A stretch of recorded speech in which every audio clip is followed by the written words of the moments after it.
what have been people's reactions to these films that you've mentioned, or what was the event that sort of sold the most tickets, or sort of spurred on the most conversation? I think the event that got the most attention, certainly when it came to social media this year, was our Men's Mental Health Day. It was astounding to see how quickly people were liking and posting and reposting and retweeting on what we were putting out there. It was clear to me that this is an issue. I mean, that's a very general way to put it, men's mental health, but as that, it's an issue that needs to be addressed and a lot of people think should be addressed. So it was very gratifying to see that there was that acceptance that we should look at this material. It's not all that we looked at during the course of our time with the film program, but we spent a significant amount of time on it, and a lot of people showed up. But maybe it says something that it's not just even about the people that are showing up at the festival. It's the fact that we have a festival. It's the fact that we have people know that we're addressing these issues is important as well. That combats the stigma as well. I mean, of course, we'd rather them show up to our events, but it's good that they know that they're taking place as well. Yeah, and what was could you maybe pick on or sort of explore people's sort of feedback? Was there a film that sort of spoke to people more than others, or? Yeah.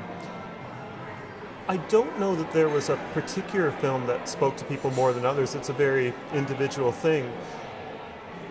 One of the best bits of feedback that I received this year, a number of times, and have received a number of times over the years, is that we're giving people the opportunity to see films that they probably wouldn't see otherwise. I mean, especially when it comes to short films. We had great attendance, generally speaking, for our short film programs.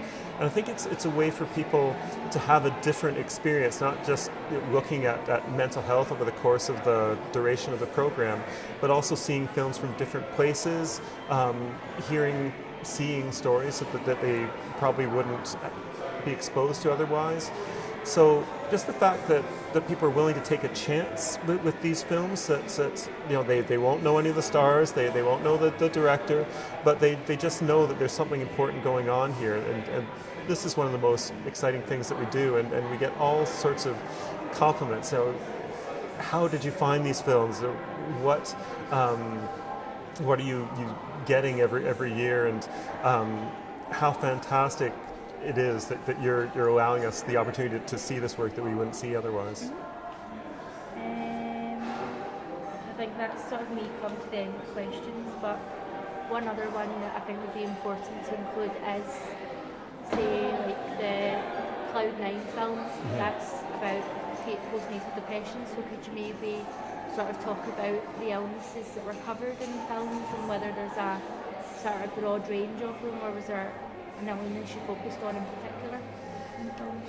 To some extent, what we address is dictated by the films that we receive. So, and the films that we receive that we want to show. Every film is worthwhile for one reason or another, but for example, Cloud9, which was a documentary about postnatal depression, we felt it was an important topic. We felt it was a topic that was addressed in this film in a particularly interesting way. It's a film that we thought would engage people. And so it created an opportunity where we figured, all right, this is a film from the Netherlands, but we'll gather together not just a local audience, but local experts, people with lived experience. So that's what we did. And it did seem, it's not that anyone said, oh, this film doesn't relate to us here. Again, it's a way to spark conversations about what's happening here in Scotland at the moment.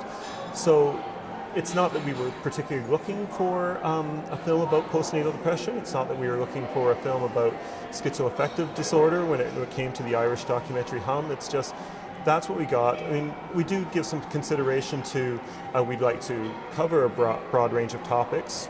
We see certain trends. I mentioned men's mental health was a trend this year. Certain years we seem to get more material on depression or anxiety than we do in other years. It was also very strong when it came to first-person experiences in documentary as well. So we don't want to be too restrictive. We try to play the best of what we receive, and also what we feel is going to prompt a worthwhile discussion within the cinema and outside of the cinema. Yeah. that's everything. I think. Thank Okay. you for that. Really Come. good.